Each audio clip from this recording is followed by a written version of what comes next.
So, Moms for Liberty and organizations like us are saying we believe parents have authority and responsibility for their children. The children belong to us. Yeah. That is my job as a parent. The opposing side will say those children belong to the community. Welcome to Indie Thinker with Reed Huberman. You're about to make the jump from the dishonest mainstream media into free and independent thought from key thought leaders on the subjects of culture, causes, politics, and faith. Welcome to Indie Thinker with Reed Huberman. I'm so excited to have Moms for Liberty in the house. How are you guys doing? Doing good, thanks. Good. Thanks for having us. Absolutely. So before we dig into what we're going to be talking about today, go ahead and tell us everybody's name. We got a packed house in here today. So I'm Brandy Howard, the chapter chair, Moms for Liberty, Hamilton County. I'm Robin Kremser. I'm vice chair. And Julie Berry, vice chair. Okay, great. So for those who don't know what Moms for Liberty is all about, what do you guys do? What are you about? Moms for Liberty is a national organization only started in January of this year. Oh, wow. By a couple of moms who had been involved in their school boards and realized there's this major disconnect between what parents expect is happening in schools and what's actually happening. Mm-hmm. And once parents start to realize that, so many of us have no idea what to do about it. So the organization was started to educate and empower parents, give them the tools to get engaged and to influence their children's education. And so that's, started in January. Each chapter is by county. And right now, I think there are over 130 chapters, Wow. 60,000 members. So, and it's just growing constantly. We just started the Hamilton County, Tennessee chapter in May. That's cool. Okay, and so how long have you been doing this, Brandy? Since May. Okay. Wow, so relatively short amount of time, but that thing has taken off, and it's hard not to see why. Let's first talk about that before we talk about anything else. What do you ascribe parents being active in a much more visual way, if not in a much more physical way, with the education of their kids? Do you think that has to do with COVID and them finally sitting down in their living rooms and then hearing what teachers are saying? Or do you feel like it has to do with maybe even a much more broader cultural shift that's going on where we're starting to recognize, man, there's a need for us to be a lot more aware and awake of what's going on around us because things are shifting pretty quick. So what do you ascribe the proactive nature of parents with things like what happened in Loudoun County and the way parents are really starting to get serious about taking their kids' education in the public school system seriously? Where do you think that comes from? I think each of the three of us are pretty representative. We have our own stories about how that happened. I also want to say that there are these talking points, right, that other folks have that none of us, we don't even have our kids in public schools. Why do we even care? Yeah. So let's address that. I've always had my kids in public school. Never planned to do anything different. But for me, it was a wake-up call. When COVID hit, school went virtual, and I could hear what specifically my daughter was being taught in her 9th grade classes locally. And that's when I went, wait a minute, this is not appropriate. This is not what I thought was happening. What do I need to do about it? And fast forward, we have felt the need to pull her out. We are homeschooling, but we're still advocating for children who are in public school. Yeah. Robin's story is a little different. Well, hang on one second before we get to Robin's story. Wait a second. You never rush in to a surgery when a doctor is performing surgery on somebody and tell them to stop, because obviously those two things are the same. So that's what we heard, I think, on CNN or something like that. Yes. Yeah, the repository of all stupid legacy media. I was going to say the most logical level-headed, broadcasting system. impartial. Yep. All right, so the parents are getting serious about their kids' education, and it's obvious that I think everybody understands there's such a thing as an incompetent surgeon, much less there are incompetent teachers, but there's also teachers that may have an agenda that drives what they're trying to teach children and all of that stuff. You'd be foolish not to think it exists. So let's be real about that. Okay, so what about you, Robin? Well, I would just add to that too that the public school system is the federal government, and we have to But they're great at because- everything, right? Well, so that's my point, right? I mean, I think that for some reason there's been this assumption, nationwide that somehow the public school system is different from, say, like the DMV or, the post office or some of these other government-run institutions that, could be a lot better or could be run a lot more efficiently, effectively. I mean, think about just our government in general, right? Now, obviously, it varies from state to state, but so we moved here in June of 2020 from Denver, Colorado. We were actually in Littleton, just southwest of Denver. We were homeschooling. We have homeschooled most of the time that our children have been school age. Our oldest went to a public charter in Littleton for a couple of years, and it was a classical charter school, actually started by a homeschool father who wanted to give people an opportunity to, if you can't afford private school, but you don't love the neighborhood schools, here's this other free option that, he felt really called to start. And we were there for a couple of years and had a great experience for the first 2 years. And then the third year, it was just, I think that people can start certain schools with the best of intentions, and then the world just gets in and the government gets in, especially when it's government funded. Even if that's just government funded a little bit, they, implement all of these Special things and interest tie their involved. hands in all these ways. So anyway, I think that I have been, I don't know if you want to use the term awake for several years. One of the reasons being because we lived in such a blue, leftist, liberal state. Yeah. We saw firsthand for years how like Planned Parenthood's comprehensive sex education was manifesting in the schools, and, all of these laws that are, you have to teach LGBTQ history, and there were just lots of things. There were some things coming down the pipes that were affecting homeschoolers and just parents in general regarding mandatory vaccinations. And in January of 2020, I was at the state capitol in Colorado fighting a lot of a bill that was coming down that was going to require any child who was behind on even one recommended shot to be, put into a government tracking system and all of these things. Fantastic. So that was super. So I was at and that was right before COVID hit. So we were sort of hearing about COVID in the background, like, what is that? What's coronavirus? Well, that's in China. It's not here, whatever. Okay. So then March hit, and, Colorado was one of the first to just lock everything down. And when that happened, something internally for my husband and I went, this is big. And I don't think this is going to go away anytime soon. And we are stuck in a state where we have kind of a tyrannical government who's now making this, Western states pact with, states like California and Oregon and Washington State. And then when the his name is escaping me. When the riots started with the George Floyd situation, that was horrifying what we experienced in Denver. And of course the police's hands were tied and everything. But we got to the point where it was like, we can't stay here, and we're going to pray about it. We're not just going to jump ship just to jump ship. But we had been seeing for a long time things happening and changing in Denver, especially with, marijuana being legalized and other things that we just thought, I don't know that this is where we can continue to be, where we really want to continue to raise kids and things like that.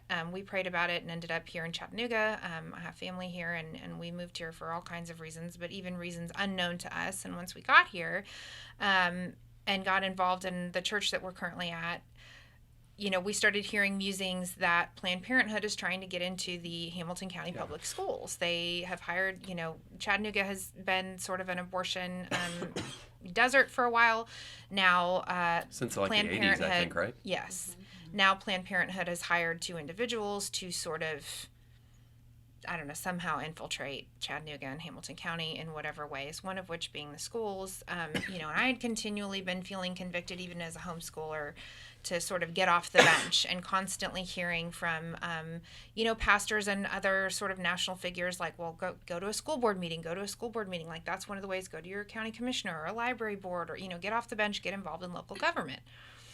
I couldn't have picked a school board member out of a lineup. I couldn't have even told you for years anywhere I've lived what they really do, or a county commissioner, or any of these things. I mean, I don't know local civics. I know that in Colorado, every single ballot comes in the mail. So I know that I had voted for them for years just because a ballot came in the mail. Would I have gotten up off my couch and gone to physically go vote for one of them? I don't know. So anyway, long story short, I ended up at the May school board meeting here in Hamilton County.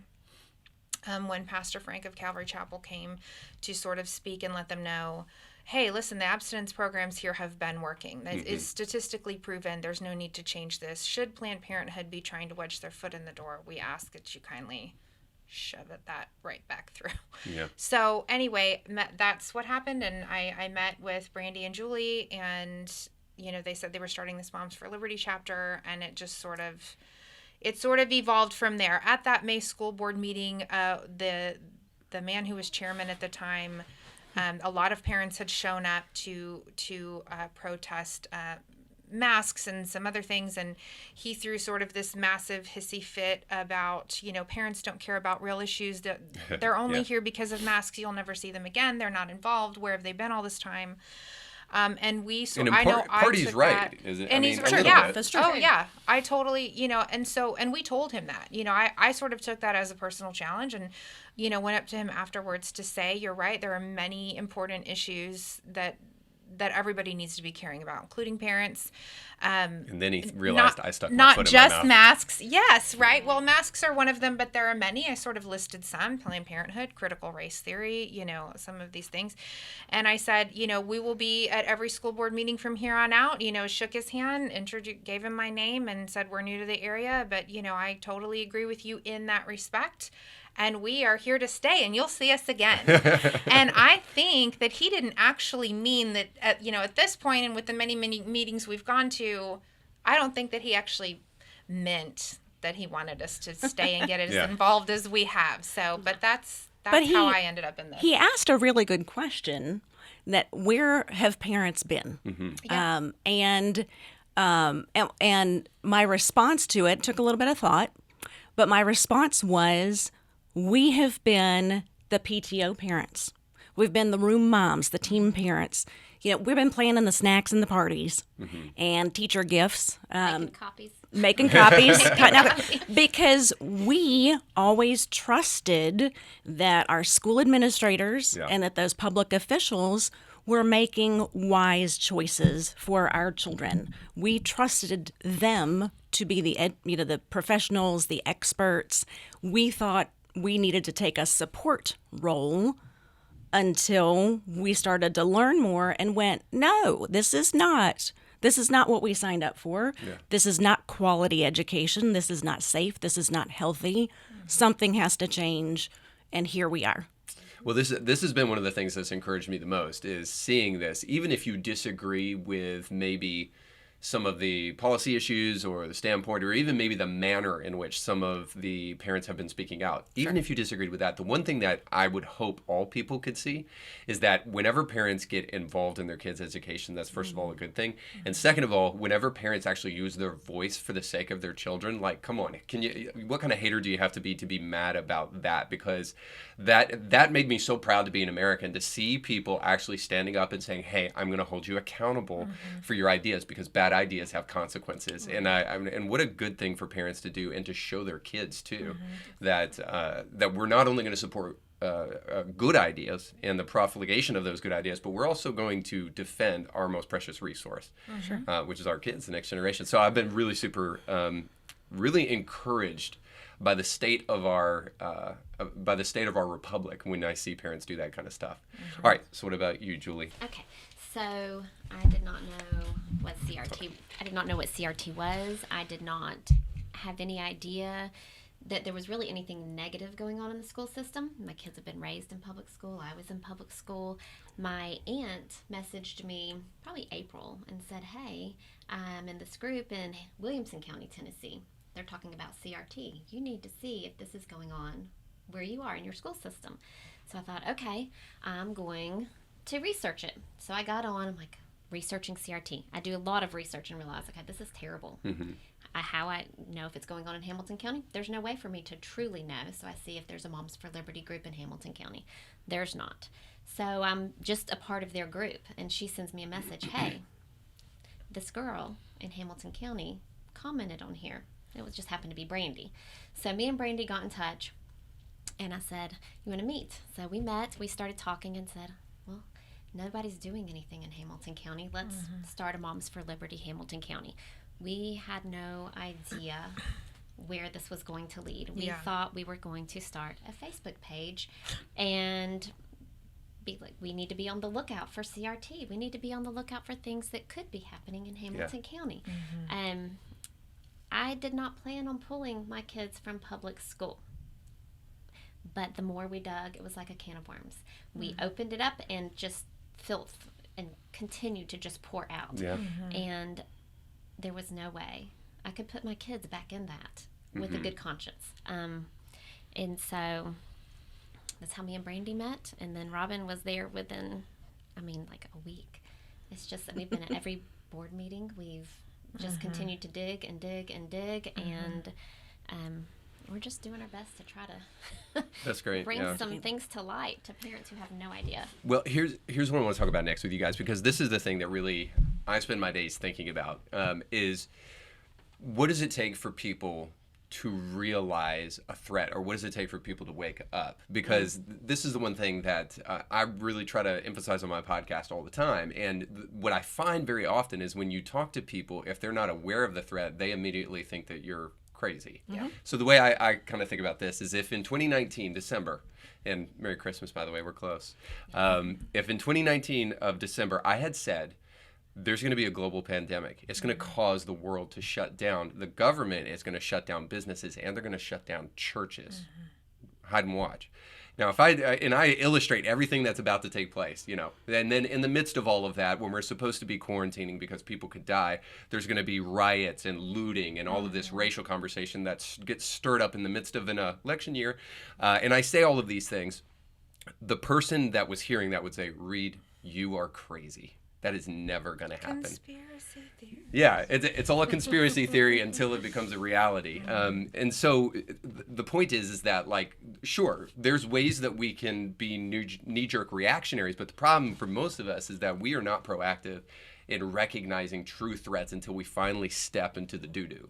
That's when we finally realize, oh, there's dog poop around here, and I better be more careful. And it's almost too late at that point in time when you've stepped in it. But I really think this is where we're at with this whole school board discussion. Is for years these guys have gone unchecked without having any accountability whatsoever from parents, the taxpayers who pay for these teachers and pay for these school board members and all of this stuff. So I want to talk really, really quick, kind of maybe about your experiences or what you would say to the opposition for just a moment, because there's two people on the opposition. They say, oh, that stuff doesn't exist. Or they take the most ridiculous talking point, in my opinion, because I've posted stuff on this and I have back and forth with people on social media. The most ridiculous talking point is, well, we should appreciate everybody's viewpoint and teach all viewpoints. And then I even saw this at the school board meeting I went to with you guys, where let them read. And that was my first time being exposed to that dumb talking point. Like, we're talking about, so we should let them read anything? So let's just put Playboys in the classroom? Exactly. So no, obviously, a discerning, understanding, adult human being with an operating prefrontal cortex understands that, no, we're not going to let our kids read just anything. And this is not really about suppressing education. This is about effective education. Right. And we were talking about, in Maryland, where kids can't even do basic math, or many of them are illiterate, and we're talking about trying to make sure that they understand a racialist, essentialistic arguments like critical race theory and all sorts of other abominable stuff that's going on in the school system. So I just want to take some time to talk about kind of what you guys have heard in terms of what keeps people from being active and what keeps people from waking up to the reality of what's right in front of their face.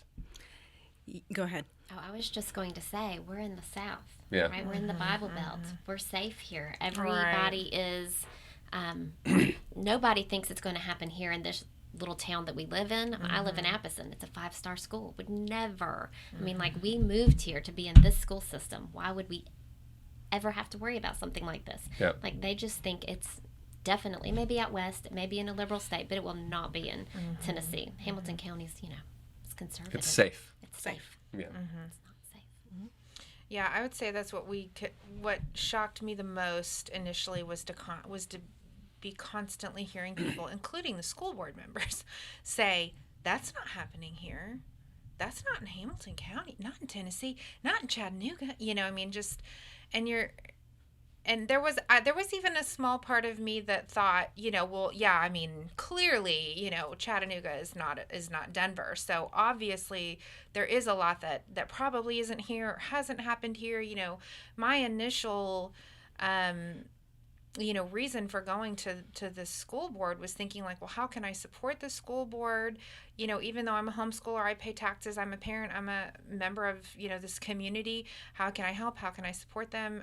How can I, maybe keep things out that haven't come here yet, or help them understand, like, here's what happened when it was in Denver. Here's why it was a horrible idea. Please don't let it happen here. And I was so discouraged. Even a part of me, I think, was naive initially. And when we started digging, when we really started seeing, because at one of those initial school board meetings that we went to, a couple of people got up and sort of in a roundabout way accused the school board of allowing all of these things to have infiltrated the school, without really having any proof. And the school board, called them on that, and basically said, well, that's not happening here, and I don't know what schools you're talking about, blah, blah, blah. So we thought, well, I mean, is that true? I mean, are they right? Is there no critical race theory, in this curriculum? Is there no LGBTQ agenda, or, foul language, or, whatever the case may be, comprehensive sex education? So, well, let's see. I mean, let's open up the books and see. I hope they're right. Like, I hope that we're just standing here looking like idiots thinking that, well, we're just kind of going off of things we've seen online or read, or all of these videos we're seeing, the news. But we were so, I mean, we just got sucked into this vortex of filth and indoctrination and, Marxism. And I mean, it really was just to the point of, surely they know that this stuff is in here. Either they know and they're hiding it and they're covering themselves because they know nobody has held them accountable. They know nobody has held their feet to the fire, or they think we won't go look, or, maybe some of them up there are truly naive and really don't think, but have they looked? I mean, what's going on here? And like I said, I mean, and we've just barely scratched the surface in the things we've uncovered. I mean, and a lot of the books that we've opened have only been because, certain members of our group or neighbors or, Brandy and Julie were able to pull these books out of their own child's backpack and flip through them, because there's this tone right now, and this is nationwide, of parents aren't allowed in the buildings because COVID. They're domestic a lot of terrorists. These, right? Yes. These books don't go home with the kids; they stay at the school.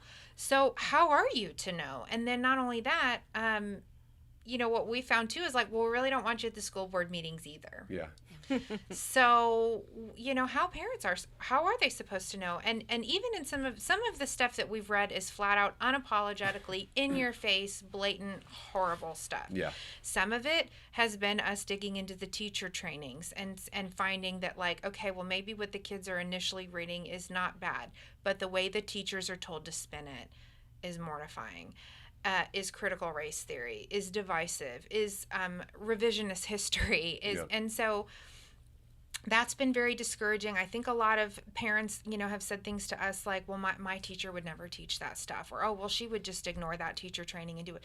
Okay, well, I mean, number one, do you know that for sure?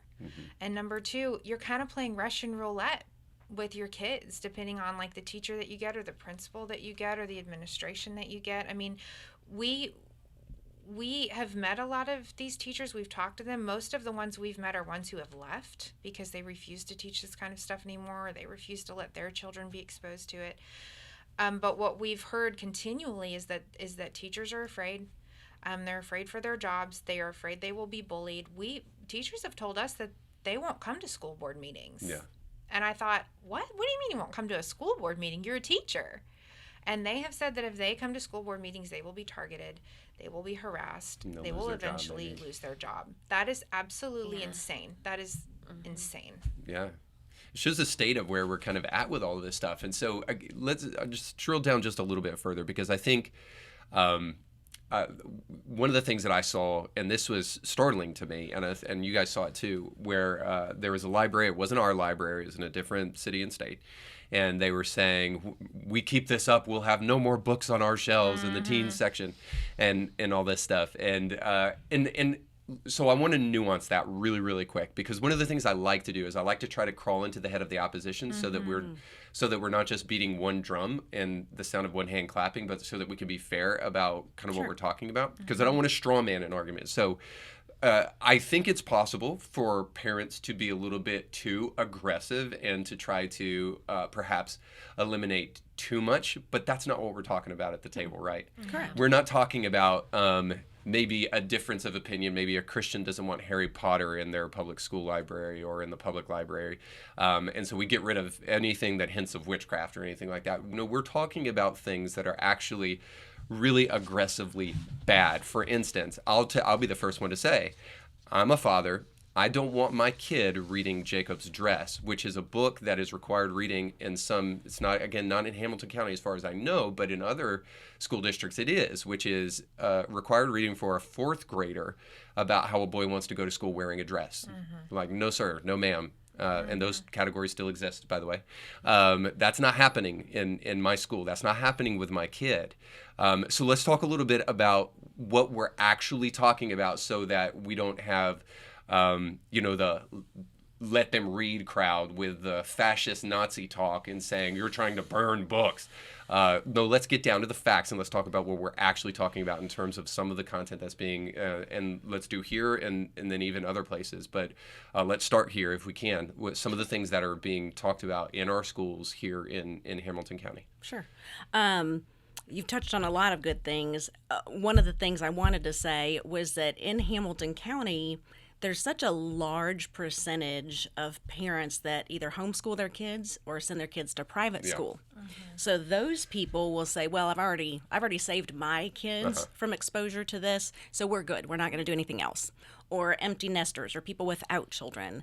And my message to them consistently is, you're still going to pay the price for what these children are taught in public schools. Yeah, that's really good. They are taught anti-American, anti-conservative, anti-Christian values when they become voters. Yeah. That's going to affect you. When they become your doctor, they become your police officer. Right. This is all going to affect us. I want to insert this here too, because we do the same thing with like Twitter and with university. So we've got innumerable accounts of kind of things that are being taught in university and things that are happening in university with the silencing of free speech. And then you have only people of color only student unions. It's like, what are we even talking about? Like, this is not a place where diversity of thought is welcomed anymore. You've got the vast majority of your professors, neo-Marxist, postmodernists, teaching nonsense to kids. And for the longest time, this is what we said: Twitter's not a real place. Don't worry about Twitter. And then we've said, those kids will grow out of it. They'll learn these stupid ideas. They're just growing, growing pains, going through these phases. They'll grow out of this when they finally get, graduate college and get into the real world. Well, we're already recognizing the problem with this talking point is, instead of actually them growing up, they've started to put pressure upon corporations and industry to change according to their dictates.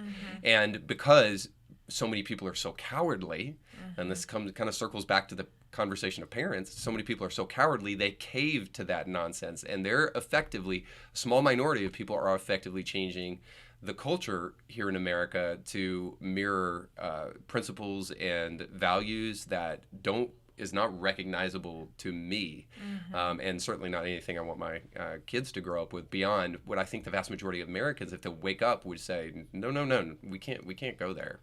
And the thing that comes to mind too, just as a side note, is like kind of diversity, equity, inclusion, all that kind of training that's happening in the corporate world.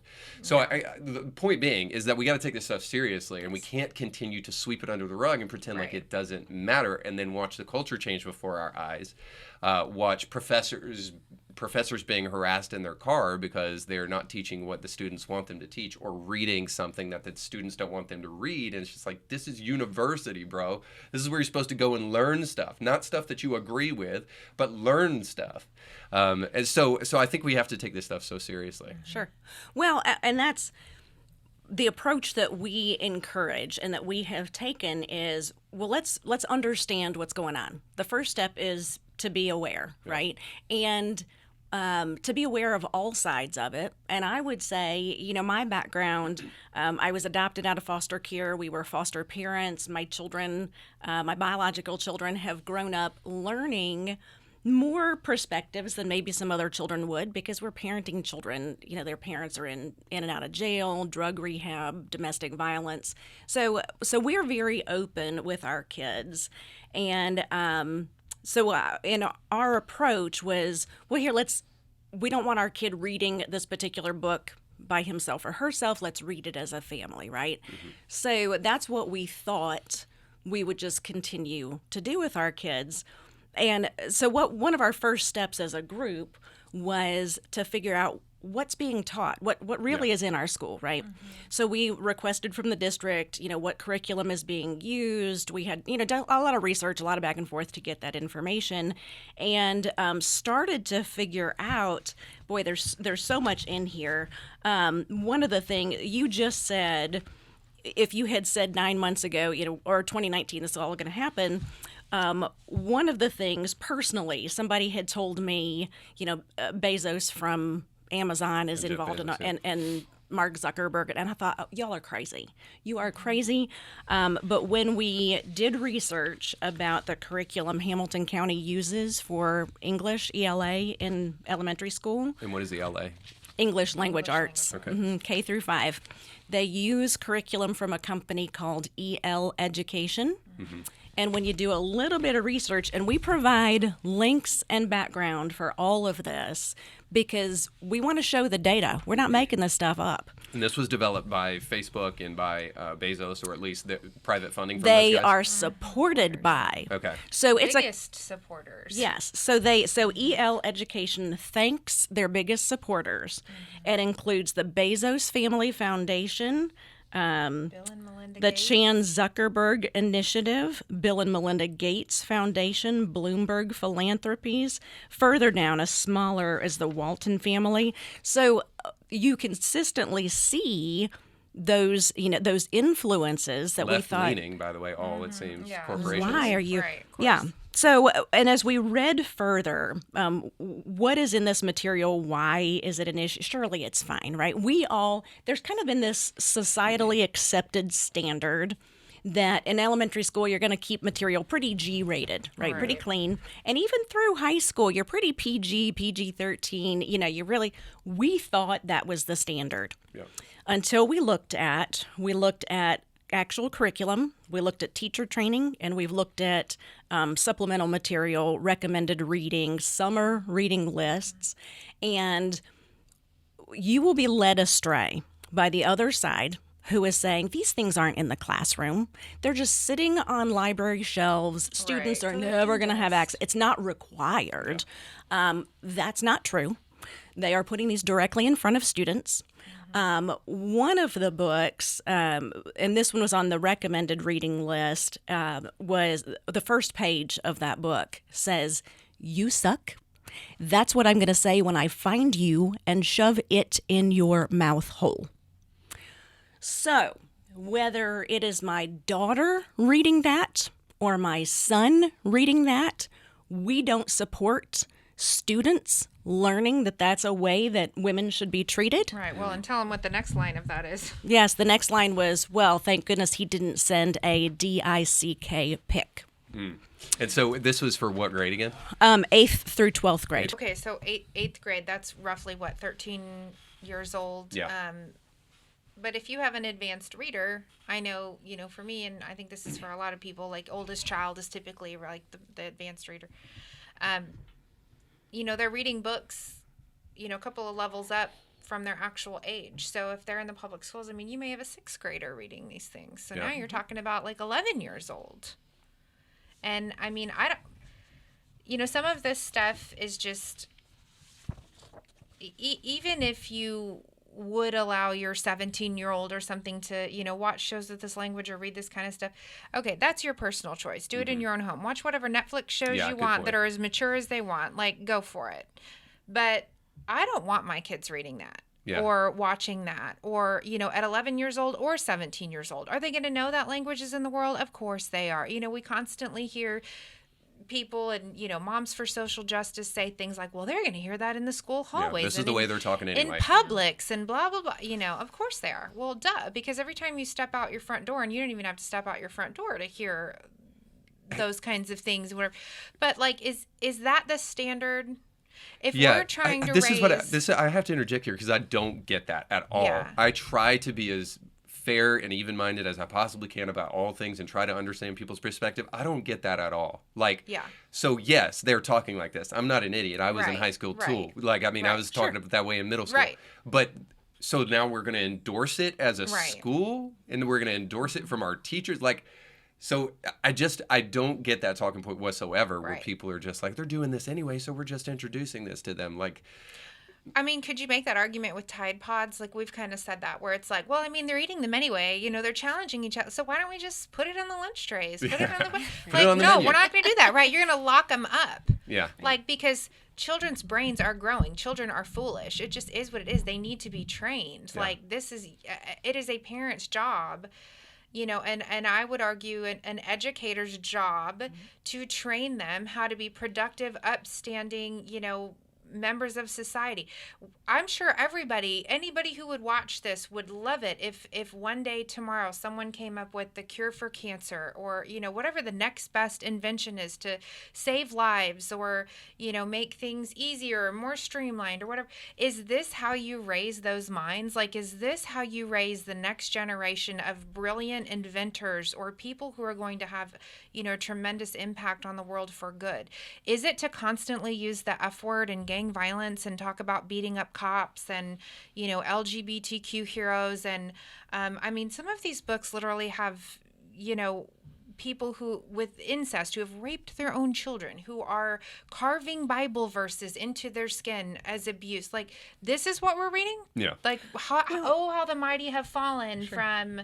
Like, the classics. What is going on? Now the classics are as offensive as it gets. To Kill a Mockingbird, don't you dare bring that book in here. Yeah. How offensive. Well, that's a white savior complex. F you. That's okay. Yeah. Sure. Well, and that's something I would encourage, whether it's parents or grandparents or just any taxpayer, pay attention. We have all thought there was a standard, a minimum standard to be met within schools. Yeah. And I have been surprised that doesn't exist. We have been surprised when we have asked the school district, who reviews and approves this material? There's no standard process. Yeah. Yeah. If, Susie, activist down the hallway, really wants, people reading, her students reading about whatever behavior she thinks is okay, she'll just bring it in a classroom, and that's so your child is exposed to all of these things you didn't expect to happen at school. Yeah. So, and another example. Provide some more of that, because I think that's important for people to hear, so that they'll actually know. And we're not talking about every now and again a little word happening. This book.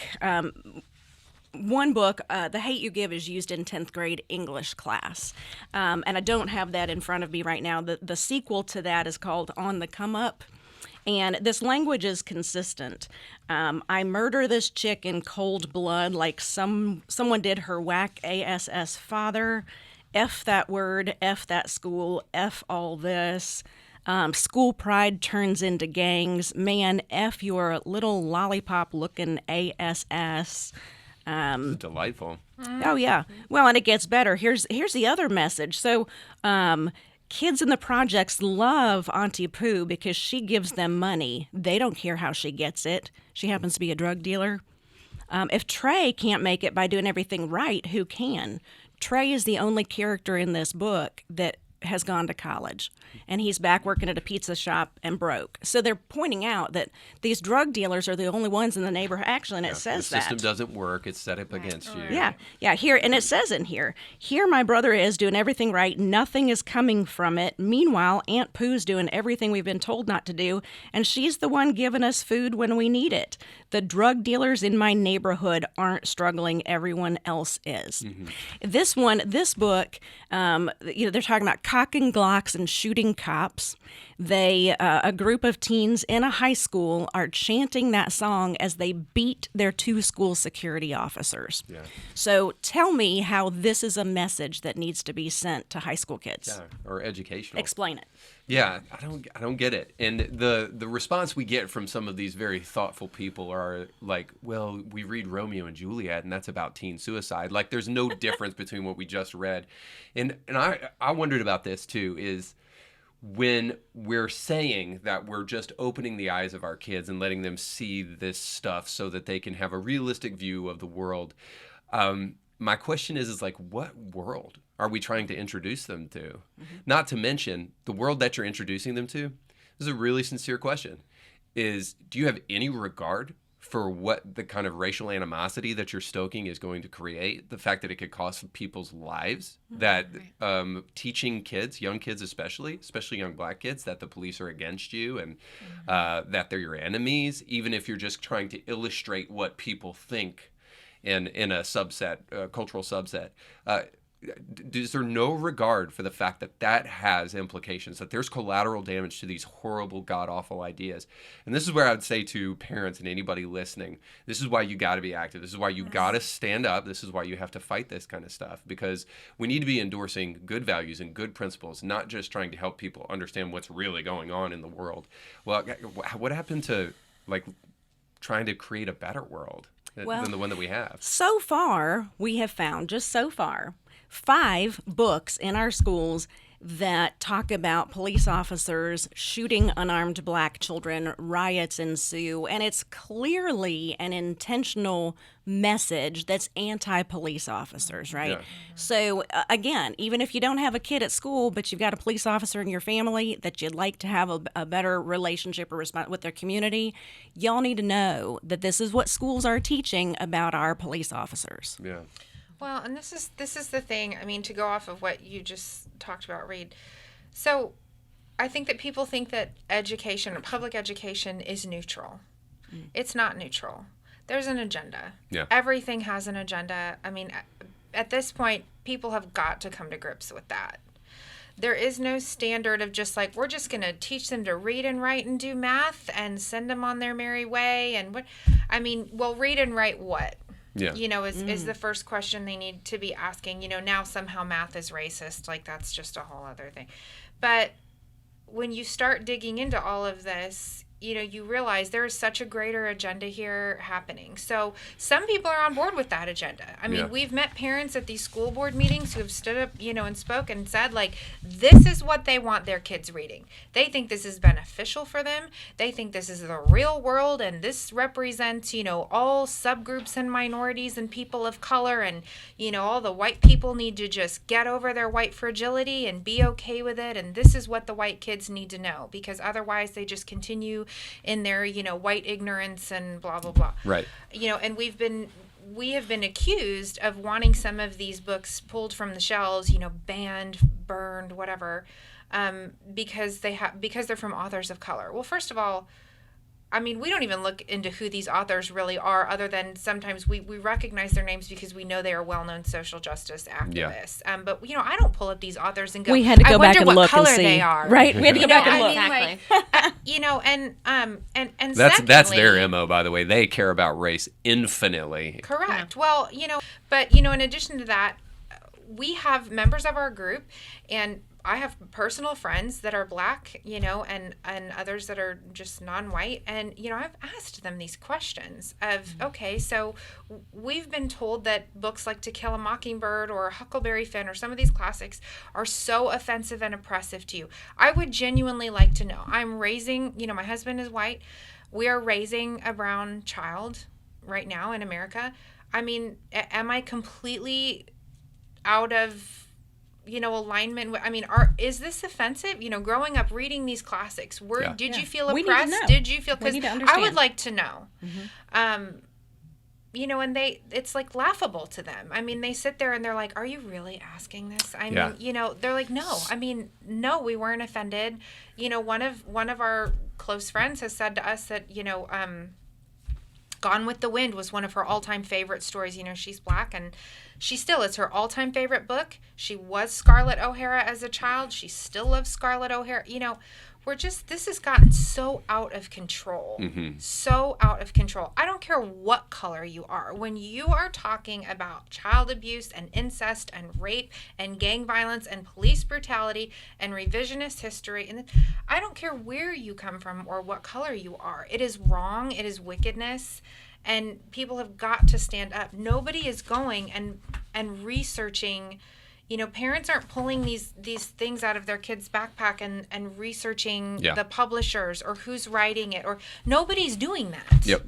And let's go ahead and state this real too for the record. So we're talking about elementary, middle, and even high school. We're not talking about college. College is the place where you go to test your ideas. Right. College is the place where you go to be challenged. College is the idea where is the place where you go to hear things that you disagree with and you wrestle about with those things. But that's not what you do in elementary school, and that's not what you do in middle school. And We're really not in talking high school. about age appropriateness, right? Yeah. A concept that you can discuss with a 12th grader is very different than what you can discuss with a kindergartner, right?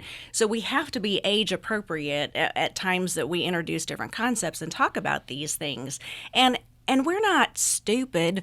I know that my kids' friends are using language that we don't use at our house. They're doing well, and that's fine. But not at my house. Yep. And they know, they call me Mama Howard. We don't do that at Mama Howard's house. They know that. So children are fully capable of understanding within the context of a school building, or let's talk about training them to go to work, right? Training these students to become functional professionals. This language and this behavior is not acceptable in a professional workplace. Why are we teaching them that it's acceptable at school? The other problem here is that I think 36% of students in Hamilton County public schools can read on grade level. Yeah. But what we're finding is, first of all, that it's unfair to teachers. So this narrative that we don't support public school or Moms for Liberty doesn't support teachers is false. We're saying we wholeheartedly support good teachers. We think it's unfair to put upon them this added weight of all this other stuff, all of these, social whatever messages, which distracts from their job of teaching children, of educating children, right? Education versus indoctrination, but there's another word for it. But let's focus on true education and equipping these kids. And they've created this environment where two things. We've got teachers coming to us privately, giving us information that they can't act on themselves because they're afraid of the repercussions of it. Yeah. So you're going to see teachers that support this garbage because they feel confident that they can be loud without repercussion. You're not going to see opposition talk about this. You're also not going to see, we have got people of color in the background giving us information, giving us messages, coaching us up. And we say, hey, can you present this message? And they say to us, their words, the cost is too high. I can't do it. My friends, my family will disown me if I oppose this message. Okay, so I feel like there's so much more that we could talk about, but the Yeah. one thing that that I wrestle with. And I'm wondering kind of how you guys have wrestled with this as well, because I think one of the things at the end of the day is goes back to what you said with education not being neutral. So what we're actually really experiencing, I think, is not really an argument over these books, because any good parent that cares about their kids understands that this stuff is just not good. What we're actually fighting over is an agenda. And it's like, which agenda is going to win? So in all fairness, Moms for Liberty have an agenda. Moms for Social Justice have an agenda. And I wonder about like which agenda at the end of the day will win, and the merits of fighting with those agendas. But you also said something else about that as far as agenda is concerned. When we really look at America, let's say that agenda is supposed to come from the wishes and the will of the parents. And when it really gets down at the end of the day, what do these parents really want? I think what you'll find by and large is that most parents, if they were exposed to what was actually happening, would say something about this stuff and say, no, that is not acceptable. And so I think to really phrase this the right way, this is where my mind goes. To really phrase this the right way so that we're being honest, intellectually honest about this conversation, is we're talking about a few activists with a little bit of power who want to impose their agenda as opposed to the will of the parents who are the taxpayers and what their agenda is. So that's where what I think, like, ultimately we really have to have this conversation about which agenda we're going to actually allow to be supported and to move forward. So does that make sense? You guys know what I mean? I think it's a clear choice that unfortunately the media is not going to present, right? Yeah. So Moms for Liberty and organizations like us are saying we believe parents have authority and responsibility for their children. The children belong to us. Yeah. That is my job as a parent. The opposing side will say those children belong to the community. That we've heard in Virginia them say That's a scary thought. that yes, that parents have no business getting involved in their children's education. We have to leave that to the educators or the professionals, The right? experts. Our opinion as parents is not welcome in the schools. We as Moms for Liberty is saying my choices for my child are always going to trump I love everything that. else. The agenda that trumps all other agendas is the parents' desire to protect their children. No other agenda matters.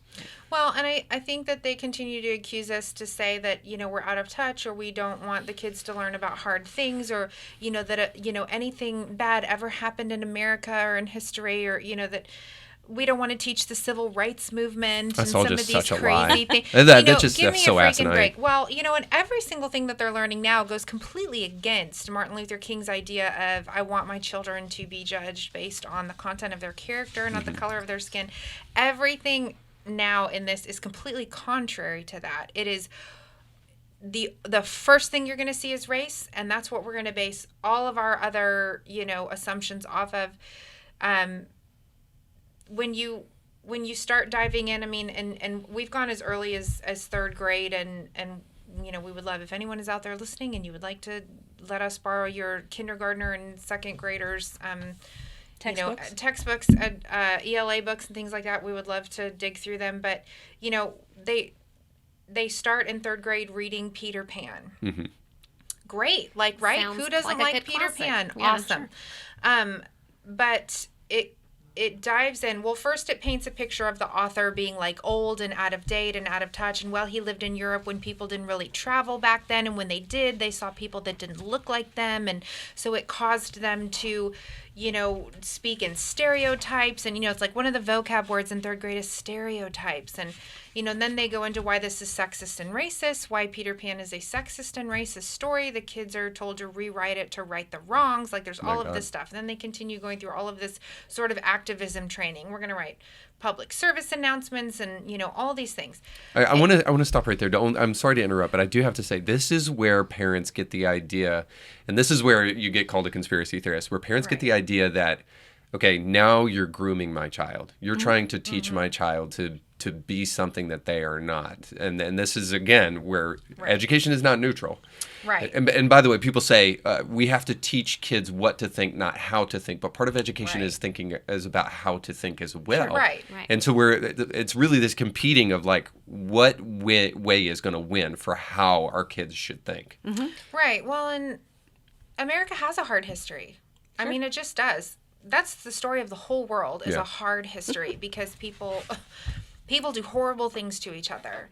But America's story is miraculous, right? Like it is the only, let's talk about the hard You're going to be honest. And the fact that we were the only nation on the face of the planet to self-correct and really right these wrongs. And did it take a while? Yeah. And should it have been quicker? Sure. It was quicker here than anywhere else. It was quicker here than anywhere else in the history of the world. And did all of those things happen? And were some of them not long ago? Yeah. I mean, you're talking about just, the 60s, whatever. Okay. But are we still living under that, right? Like that's the spin now we're going to revise all the history. Everything you thought you knew is wrong. It's actually really this way, right? Yeah. And we're currently still living under that. Like, right? I'm sorry. When is the last time I've never walked in anywhere with my brown child and been told, he can't be in here. We're not going to serve you here. He has to drink from that water fountain. There are currently no laws happening in the U.S. that are preventing anyone of color from becoming president or anything else on our school board, our judges, anything, right? Being served any restaurant you go in, that's crazy. But that's the attitude and the narrative that's happening right now. Well, let's talk about that lie, right? The lie that Moms for Liberty just doesn't want truth to be taught in schools. No, we actually want truth, fact, data taught. Right. We don't want opinions taught. And here's an example. And because of what we're talking about, and so much of this is so hard to believe, you'll find every time you talk to us, we will give you the sources. We will give you the data. We will show you our references in their material.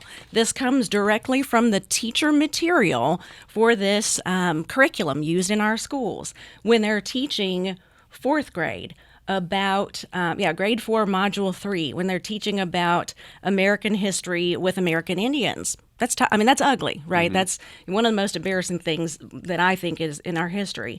It says, teacher talking point. What can you infer about the treatment of American Indians after the American Revolution and why?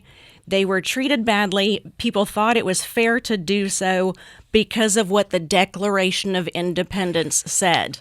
They're teaching our children that the Declaration of Independence caused American Indians to be treated badly. See, this is good. That's not true. See, that's an important thing because what we're talking about now is not just even competing agendas. Now we're just talking about reality and good quality education because I think that does maybe kind of bring us back full circle to the question is that this is what we're really after at the end of the day. We're after the truth and we're after quality education, not agendized education, not a personal perspective, not Howard Zenzian. By the way, I don't know if you know who Howard Zen is, but anyway, he's the one that painted the picture that the Native Americans were living this beautiful utopia until the white man came and destroyed everything. Right. Totally ignoring the fact that they were cannibalizing each other, Absolutely. destroying each other's lands, raping and pillaging and doing all of those other things because that was the name of the game back then. Right, because they were also human beings and sinners and you know what I mean? Yeah, absolutely. It was not a utopia. Well, and here's the thing that we want quality education, we want truth, and I am able to provide that to my child without the government providing resources, but I want that same quality for every child. If a child's parents cannot afford private education, cannot stay home from work to homeschool, I still want that child to have a quality education. So the work that we're doing is we've got a combination of folks in our group, some homeschool, some private school, some public school, but all of us are really advocating for the benefit of public education. Mm-hmm. Kids need truth. Yeah.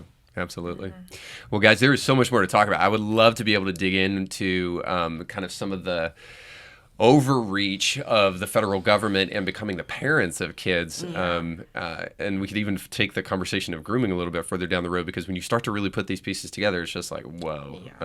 But nonetheless, there's so much more to talk about. So you guys will have to come on again, but also too, parents need to take this conversation and need to go beyond anything that we've said today and go research for themselves, because I think once they finally step in it, that's when they'll finally realize it's an issue. So what are some of the things that they can do to go get informed about what's taking place specifically in Hamilton County schools? Good point. You can find us at momsforliberty.org, and then you put in your zip code and find the local group. That'll take you to our website. We've got a public Facebook group, M as in moms, the number 4L Chattanooga. Okay. We've got a private group.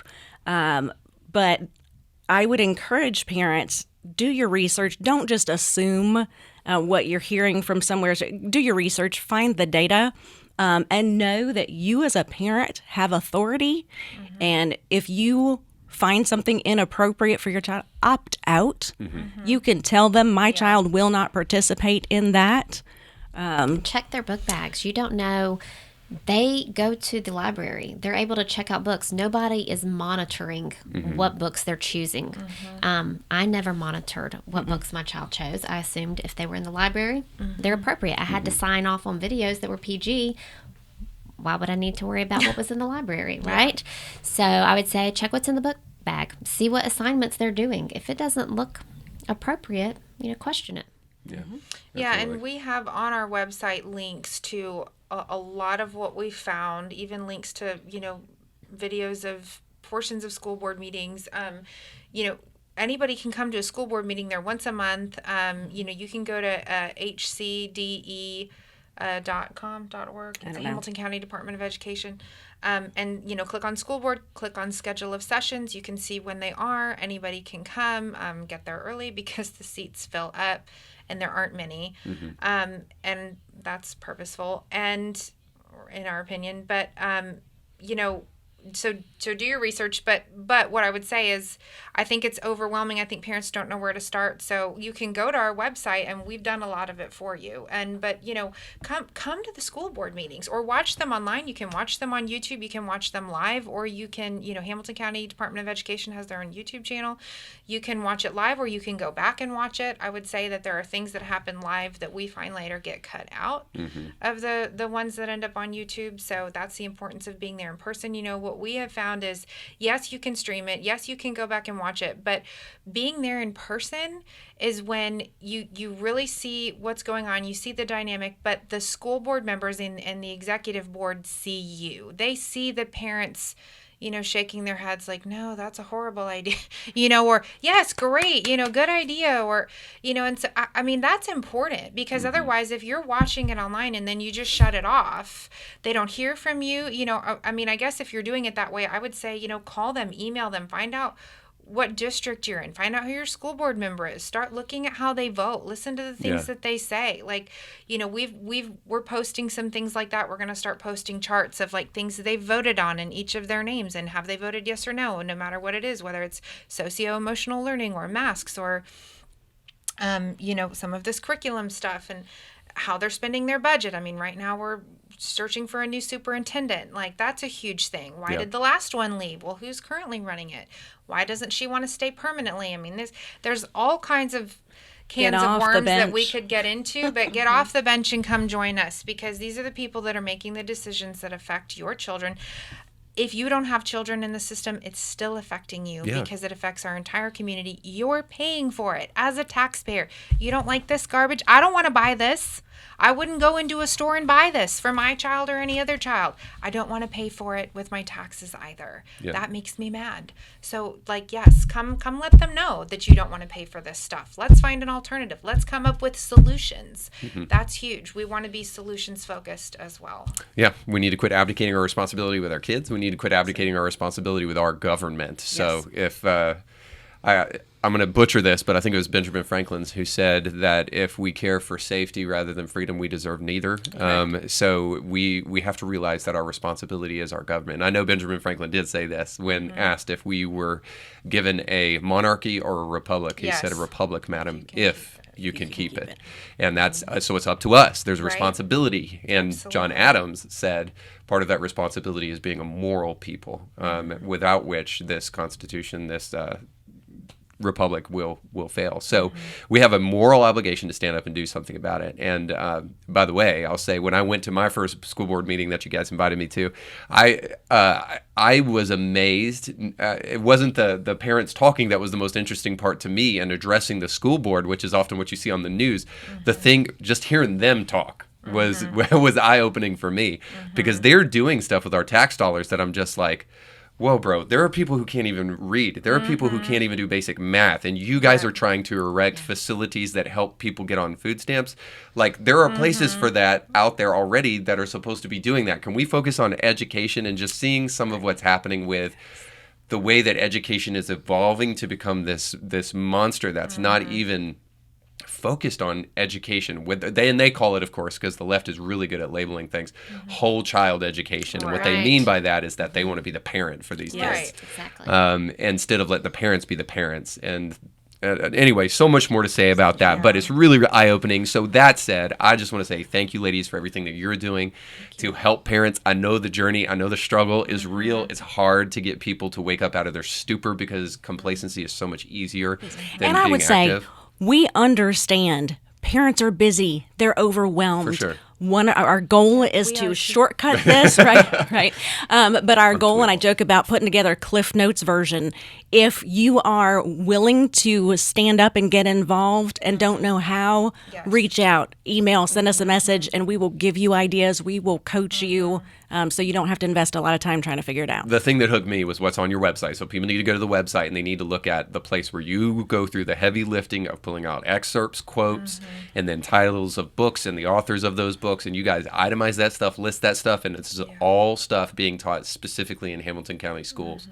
So, so all of that is an eye-opening adventure. So you guys have done a lot of hard work to make that happen. So thank you. Anything you want to say, Julie? All right, cool. All right, well, thank you guys so much for being on. I really appreciate everything you're doing. Thank you. Thank you for Thanks having us. having us. Absolutely, my pleasure. And don't forget to like, subscribe, and share. Thanks for watching. Our thanks again to our guests for being on the show today. Indie Thinker with Reed Uberman was brought to you by our sponsors. If you like what you heard today, please do us a big favor and give it a 5-star review, and like it and share it with friends. And if you want to hear more awesome guests, make sure to check out past episodes. Indie Thinker is a nonprofit paid for by our sponsors and the generous gifts of people like you. In order to hear more great guests like you did today, please consider giving a tax-deductible gift by going to indiethinker.org. And just remember, your voice matters, but infinitely more when you think for yourself.